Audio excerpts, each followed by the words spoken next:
The Big Apple, the greatest city on Earth. These are just a few of the names and descriptions given to the United States' largest and arguably most important city. But to many, New York City is just a name, and even for those who have visited it, they only get a brief glimpse of a complex urban microcosm that often defies the tourist's understanding. To remedy this, we bring you the 10 things you didn't know about New York City.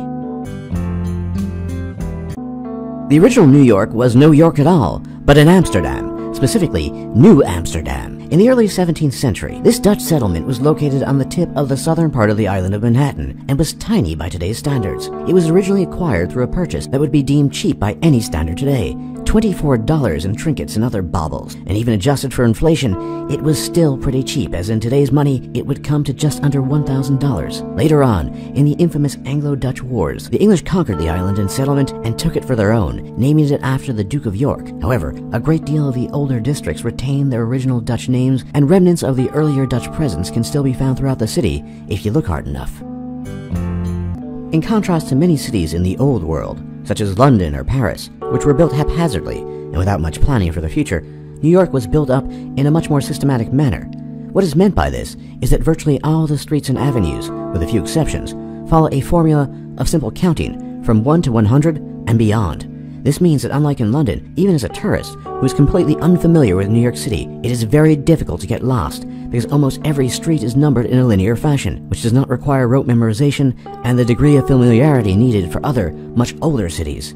Many things are difficult to do in New York City, but getting around is not one of them.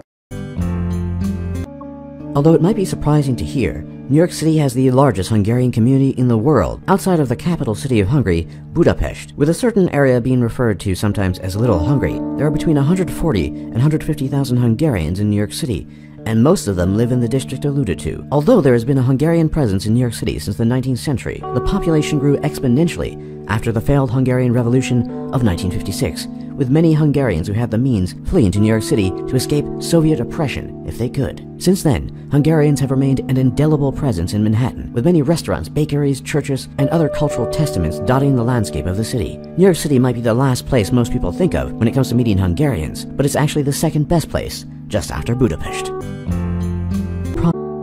While almost everyone in the world has heard of Hollywood and regularly associates the film industry with it, one little-known fact was the earlier prominence of the film industry in New York City. In fact, the heart of the American film industry was based on the East Coast of the country before the birth of Hollywood in the early 1930s, specifically in New York City. Major cinema companies, including Paramount Pictures, the second oldest surviving film studio in the country and fifth oldest in the world, based their operations in New York, where several films, such as the first Sherlock Holmes sound film, The Return of Sherlock Holmes, were shot at Kaufman Astoria Studios in Queens. The historic studio, built in 1920, was declared a National Historic District in 1978, and was where other major Hollywood films, including Goodfellas and Carlito's Way, and several classic American television programs, including Sesame Street and The Cosby Show, were later shot.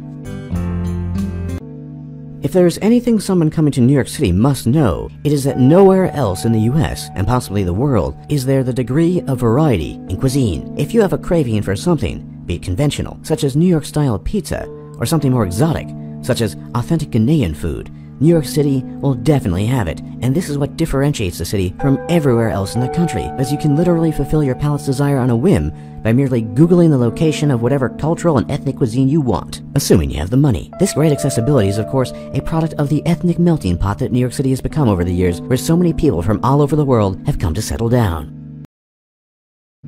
Speaking of ethnic melting pots, New York City is home to more than 800 languages spoken on its streets. Of course, English and Spanish are the most common and more or less official languages, but merely venturing out into the streets of any of the boroughs of New York City will expose you to a breathtaking array of languages, the vast majority of which most people cannot even identify. The borough of Queens in particular has more foreign languages concentrated in it than any place in the entire world, where merely walking for a few blocks can expose you to the sounds of a new tongue that you probably have never heard before.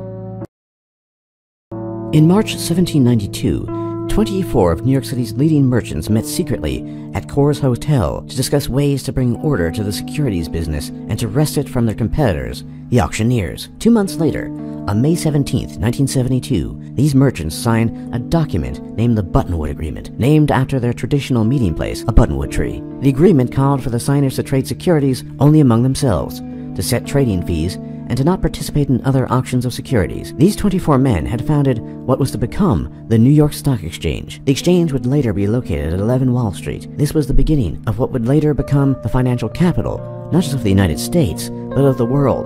And though it has taken some hits, Wall Street remains dominant in the minds and memories of all who are financially savvy, and it might be inarguable that the New York Stock Exchange remains the most important one in the world, even in the year 2017. Washington might be the capital of the USA, but in many ways, New York, through its status as a financial center, is the capital of the world. People might joke around and call New York a concrete jungle, but there actually is a surprisingly high concentration of wildlife in the city. There is a wealth of wildlife to be discovered across the concrete jungle, such as the world's highest concentration of peregrine falcons, which are said to set up their nests on bridges and skyscrapers around the city. Thousands of animal species are found in the city parks, including in Staten Island, which hosts a diverse selection of wildlife, from hundreds of bird species to white-tailed deer, cotton-tailed rabbits, and snapping turtles, one of the largest freshwater turtles. Other animals to be spotted include coyotes in the Bronx, opossums, North America's only marsupial, striped skunks, said to prefer the parks of northern Manhattan, and baby bats, the most common species of bats in New York. Now, the first Chinese immigrants arrived in Manhattan's Chinatown in the 1800s, when it was part of the former Five Points neighborhood, which came to be known as one of New York's worst slum areas, plagued by crime, disease, and a red light district known as the Mulberry Bend. The first person to have highlighted the devastating conditions of this part of New York was English author Charles Dickens in his travelogue titled American Notes, which prompted several upper and middle-class New Yorkers to visit the area to glimpse the incredible scene for themselves. Today, housing nearly 150,000 Chinese residents across a 2-square-mile plot of land, Manhattan's Chinatown is home to the largest concentration of Chinese people in the Western Hemisphere. It is one among the 12 Chinatowns spread across the New York metropolitan area, including in the neighboring tri-state area of New Jersey, Connecticut, and Pennsylvania, which forms the highest population of Chinese people outside of Asia, with nearly 812,410 Chinese residents, nearly 574,900 in the 5 boroughs of New York City alone, making New York's Chinatown the largest in America. As of last year, most of New York's Chinese population reside in the borough of Queens, where Flushing is home to one of the fastest growing and largest Chinese communities outside of Asia. New Yorkers have something that no other inhabitants of any other city in the U.S. have, and that is a certain stubborn and unrelenting pride in a city that is so complex that it often defies description and is not even well understood by New Yorkers themselves. Sure, New Yorkers will complain about rush hour and traffic jams, the rent being too high, and just about everything else under the sun that is blotted out by the skyscrapers that populate the place. But at the end of the day, a New Yorker feels a sense of attachment most people just don't to the concrete jungle and world city they call home. For more top lists just like this, be sure to leave a like and subscribe if you haven't already, and don't forget to check out our other lists. And thanks for watching, and thanks for learning.